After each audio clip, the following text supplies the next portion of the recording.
Bike सवार हमलावरों ने पहले फायरिंग की। जुबैर के सीने और पेट में दर्शकों को गोलियां लग गई हैं। गोलीबारी में 2 राहगीर भी घायल हुए हैं। कराची पुलिस गैंगवार एंगल से जांच में जुटी हुई नजर आ रही है।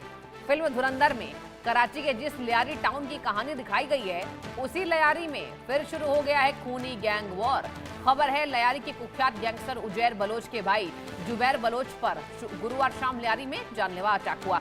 अब डॉन न्यूज की रिपोर्ट के मुताबिक 2 हथियारबंद हमलावर ने बाइक पर पहुंचकर जुबैर पर अंधाधुंध फायरिंग कर दी और फिर क्या हुआ कि वो मौके से फरार हो गए, कामयाब हो गए। पुलिस के अनुसार हमले में 40 साल का जो जुबैर बलोच है वो गंभीर रूप से घायल हो गए हैं। उनके सीने और पेट में कई दर्शकों को गोलियां लग चुकी हैं। उन्हें तुरंत सिविल अस्पताल कराची ले जाया गया है, जहां उनकी सर्जरी की गई है।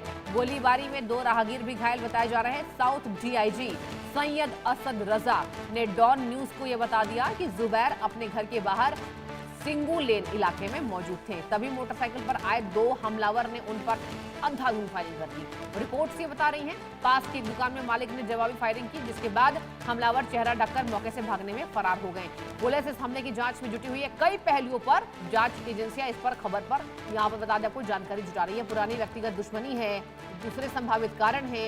एक स्थानीय सामाजिक कार्यकर्ता ने नाम ना बताने की शर्त पर यह बता दिया है मीडिया को कि जुबैर हाल ही में राजनीतिक दल में शामिल हुए थे और पिछले कुछ महीनों में इलाके में उस पार्टी के झंडे लगा रहे थे।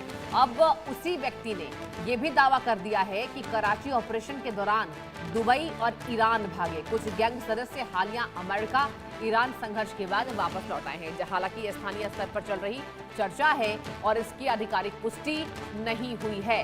तो देखिए, यहाँ पर अगर आपने फिल्म धुरंधर देखी होगी तो आप आसानी से पता लगा सकते हैं कि कौन है जुबैर बलोच, लियारी से उनका क्या कनेक्शन है। अब कराची की गलियां गोलियों से गूंजी है, तो इस बाबत जांच एजेंसियां अलर्ट मोड पर है। क्या नई पार्टी में जिस तरीके से राजनीतिक झंडे उन्होंने अपने इलाके में लगाए, क्या ये वजह है, क्या कोई पुरानी रंजिश है? क्योंकि आमतौर पर धुरंधर में भी जब आप देखेंगे इस पूरे कहानी को खुलकर दिखाया गया है। अब बाइक सवार 2 हमलावर आए थे और अंधाधुंध फायरिंग की। जुबैर के सीने और पेट में गोलियां लगी हैं। तो देखिए, जब पेट में गोली लगती है, सीने पर गोली लगती है, तो बहुत मुश्किल हो जाता है जान बचाना। लेकिन हमें इंतजार करना होगा कि आखिर उनकी हालत कैसी है। बताया ये जा रहा है कि सिविल अस्पताल में वो हॉस्पिटलाइज है। अजय जांडियाल मेरे संवाददाता भी जुड़ चुके हैं। अजय, देखिए, पेट में गोली लगी है और सीने पर लगी है, तो बताइए सबसे पहले कि उनका कंडीशन क्या है और ये क्यों हुआ? राजनीतिक द्वंद्व है क्या?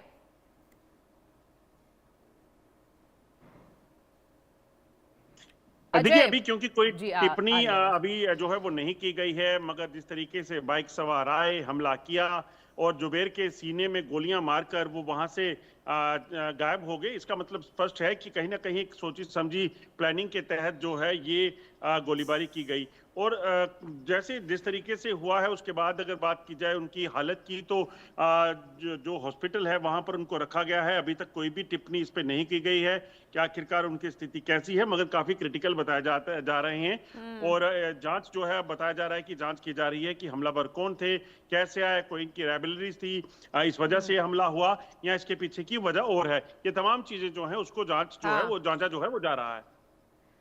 अजय, ये बताइए, ये जो गैंगवार मतलब ये जो गैंगस्टर आए और यहाँ पर अंधाधुंध फायरिंग कर दी, क्या है सुरक्षा बाबा? सुरक्षा को लेकर सरकार पर सवाल तो उठाए जाने लाजमी है। और ये दिन दहाड़े हुआ अजय या फिर रात के समय में? बताइए जरा। देखिए, बिल्कुल ये जो बताया जा रहा है कि ये दिन की घटना है जब ये फायरिंग की गई है। और खासतौर पे बताऊं कि फायरिंग इतने जो है बेखौफ होकर की गई कि राहगीर जो 2 चल रहे थे उनको भी गोलियां लगी हैं। तो जिस तरीके से ये वाकया किया गया है, पाकिस्तान में आप देखें तो हथियार मिलना बड़ी आम सी बात है।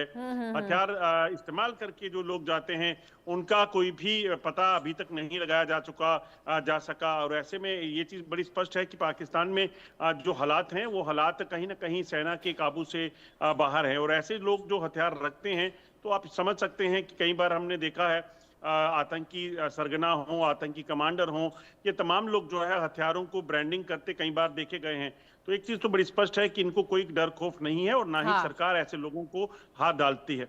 बिल्कुल आपने ठीक कहा, कोई डर और खौफ नहीं है। देखिए आज तो उज़ैर बलोच हैं, लेकिन अब देखिए जिस तरीके से आतंकवादियों को भी नकाबपोश आते हैं, गोलियों से भूनकर चले जाते हैं, पाकिस्तान में यही हो रहा है। अजय, ये भी बताया जा रहा है कि इनकी पार्टी जो बैन हुई थी उसके बाद हो सकता है कि कुछ राजनीतिक द्वंद्व हो, और ये भी बताया जा रहा है रिपोर्ट्स में, डॉन के रिपोर्ट्स के अनुसार, कि इनकी हालत बहुत ज्यादा क्रिटिकल है। तो बच पाएंगे या नहीं, कुछ जानकारी? देखिए बिल्कुल, क्योंकि गोलियां बड़ी करीब से मारी गई हैं, हाँ। ऐसे में इस चीज की आशंका है कि इनका बचना काफी मुश्किल है। दूसरी अहम चीज ये है कि क्योंकि जिस तरीके से ये हुआ उसके बाद अभी तक प्रशासन की तरफ से कोई ऐसी टिप्पणी की नहीं गई है, यानी कि जो हमलावर थे उनको भी पूरी तरीके से ट्रेस कर पाना इनके लिए सक्षम नहीं हो पाया है। अस्पताल में अभी तक जो मीडिया रिपोर्ट्स आ रही हैं उसके मुताबिक ये इनकी हालत काफी गंभीर बनी हुई चलिए है। ठीक है, हालत गंभीर है, हमें इंतजार करना होगा कि आखिर उनकी जो हालत है उसमें सुधार होता है या नहीं। अजय, बहुत